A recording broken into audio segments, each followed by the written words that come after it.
नमस्कार दोस्तों। आज अपने वीडियो की अगली श्रृंखला में हम बात करेंगे भारत की जनगणना के विषय में। जैसा कि आप लोग जानते हैं कि इस समय भारत की जनगणना 2027 प्रारंभ होने वाली है, तो आज हम इसी के बारे में बात करते हैं। तो दोस्तों, जैसा कि हम देख सकते हैं इस बोर्ड पर मेरे द्वारा एक गांव का जो है वो मैप बनाया गया है। ये कौन सा मैप है?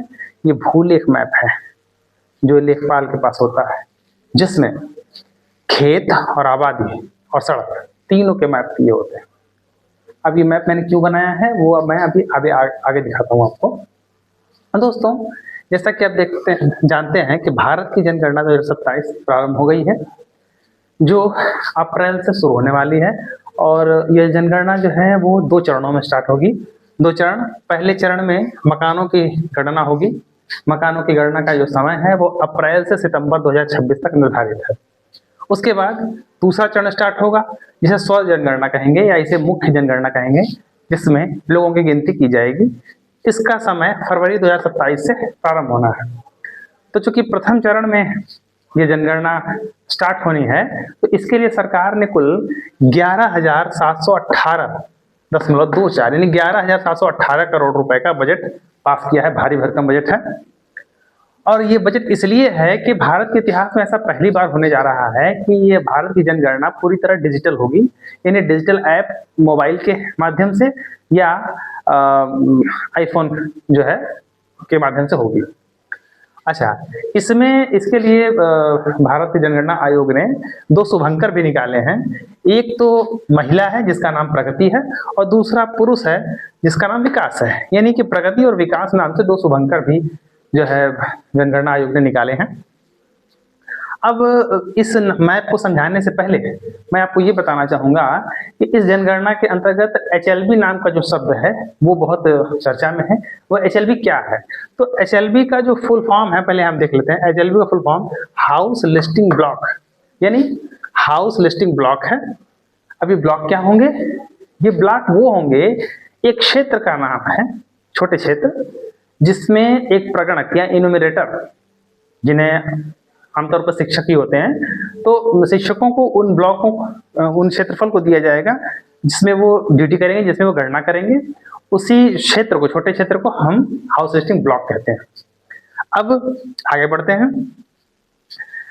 आपको अब इस मैप के बारे में सिखाते हैं। क्योंकि प्रथम चरण की जो जनगणना है, इसमें अभी पहला काम क्षेत्रीय लेखपालों को दिया गया है। तो लेखपाल कैसे कार्य करेंगे? इस समय तहसीलों में लेखपालों से रिपोर्ट मांगी जा रही है कि वो अपने यहाँ गांव के अनुमानित जनसंख्या के हिसाब से उन्हें ब्लॉकों में कन्वर्ट करें। तो किस प्रकार करेंगे कि लेखपाल? तो आइए देखते हैं ब्लॉक कैसे कटेगा। जैसे ये आप देख रहे हैं, ये मान लीजिए गांव का नाम है संबलपुर। ऐसे ही मान लीजिए कि गांव का नाम है संबलपुर और इसकी अनुमानित जनसंख्या है 2000। ठीक है, ये आप देख रहे हैं, ये किसी अन्य गांव से आ रही है सड़क और इस गांव के बीचों बीच गुजरती है। ठीक है, ये गांव की जो सीमा है ये आपको बनी हुई है, दिख रही है।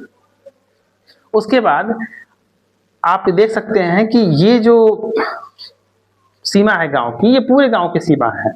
और इस गांव की जो मेन आबादी है वो कहाँ है? मेन आबादी ये रही आपकी। ठीक है, और ये जो दोस्तों ये खेत हैं, उस गांव की पूरी सीमा के खेत हैं ये, और उनके बीच में आबादी बनी हुई है। ये सड़क उसके बीच से गुजर रही है, आप देख सकते हो। साथ ही जो हमारे लेखपाल साथी होंगे वो इस बात को अच्छे से समझ रहे होंगे। तो अब मैं दिखाता हूँ कैसे ब्लॉक कटते हैं। दोस्तों, ब्लॉक में हमें मतलब तो जनसंख्या से है मेनली, लेकिन हमें उस गांव की सीमा के अंदर किसी भी भूमि को, मतलब वो एक एयर, एक विश्व, एक धूर जमीन को नहीं छोड़ना है, सभी को मिला के एक ब्लॉक बनेगा। जैसे अगर एक ब्लॉक की सीमा हम देखें तो एक ब्लॉक की सीमा अधिकतम 700 से 850 लोगों की जनसंख्या तक को एक ब्लॉक का मानक माना गया है। और अगर घरों की गणना पे आए तो 150 से 180 घरों की को अधिकतम एक ब्लॉक की सीमा माना गया है। यानी कि एक ब्लॉक बनाते समय हम ये ध्यान देंगे कि 150 घर हों, 150 से 180 घर, और 700 से 850 से ऊपर जनसंख्या ना हो एक ब्लॉक की। ठीक है, हाँ, पर इसका मतलब ये नहीं है कि आप एरिया नहीं ले सकते, एरिया आप कितना भी बड़ा ले सकते हो, लेकिन जनसंख्या इससे अधिक नहीं होनी चाहिए एक ब्लॉक की। अब मैं दिखाता हूं कैसे आपको। देखिए, जैसे कि आप दोस्तों देख रहे हैं कि यहाँ एक ब्लॉक मैंने काट रखा है, ये 1 नंबर ब्लॉक है। ये इधर की इसकी पूरे क्षेत्रफल को इसके जो है कवर कर रही है, लेकिन आबादी के इतने ही क्षेत्रफल को कवर कर रही है। अब हम जो हमारे क्षेत्रीय लेखपाल भाई होंगे वो गांव में जाकर के और वहाँ के प्रतिष्ठित लोगों से और खुद भी सर्वे करके ये देखेंगे कि लगभग इतने एरिया में कितनी जनसंख्या रह रही है।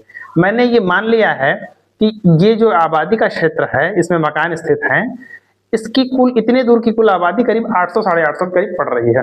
ठीक है, तो हमने इसको घेर लिया और पूरे इस क्षेत्रफल को घेर लिया, क्योंकि यहाँ मकान भले नहीं है लेकिन इस एरिया को पूरा हमको कवर करना है।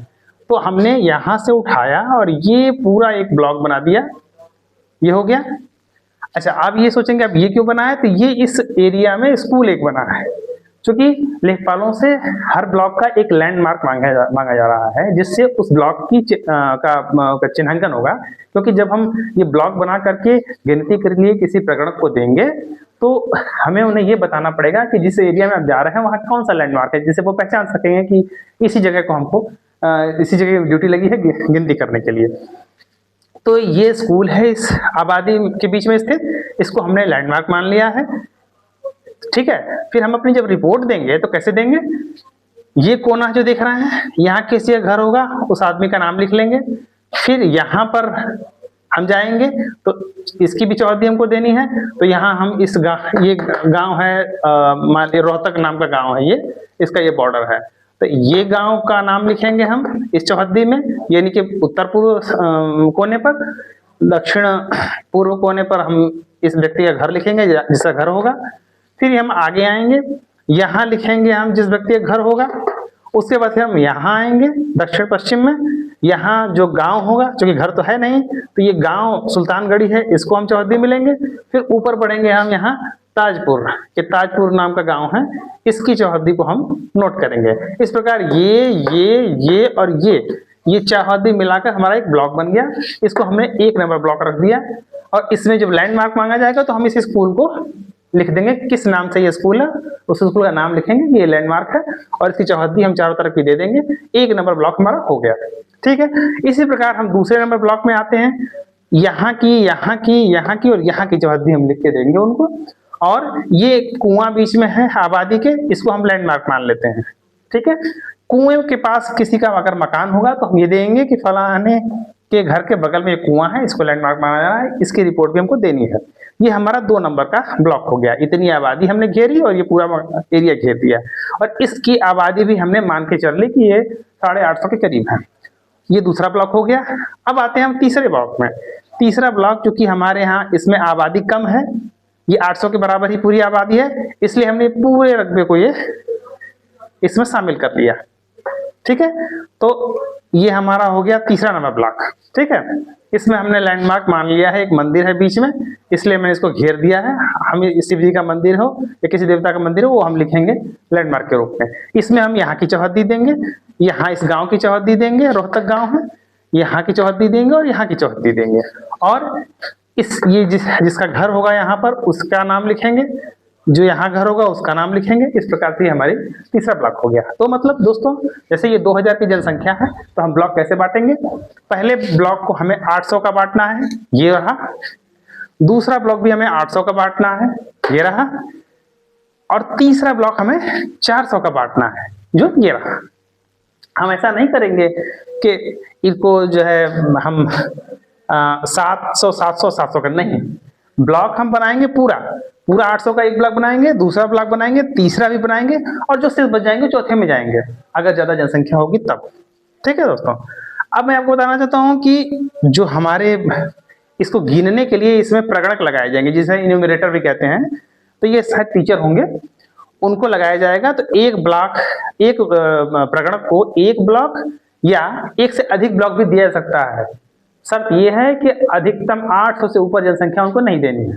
अगर कोई ऐसे 400 का ये ब्लॉक है, तो 400 की जनसंख्या का एक ब्लॉक है ये, तो अगर हमारे पास 400 की जनसंख्या का इस गांव से सटे कोई और ब्लॉक होगा तो वो भी हम उसको दे सकते हैं, लेकिन अधिक से अधिक 800। इससे ऊपर का कोई भी ब्लॉक, जनसंख्या कोई ब्लॉक हम उसे नहीं देंगे। ठीक है दोस्तों, तो ये एन्यूमरेटर होगा एक ब्लॉक के लिए प्रगणक, यानी प्रगणक को हम एक भी ब्लॉक दे सकते हैं अगर 800 का हो जाए, या उसको एक से अधिक ब्लॉक भी दे सकते हैं, पर कुल मिलाकर के 800 तक होना चाहिए। उसके ऊपर हमारे सुपरवाइजर होंगे।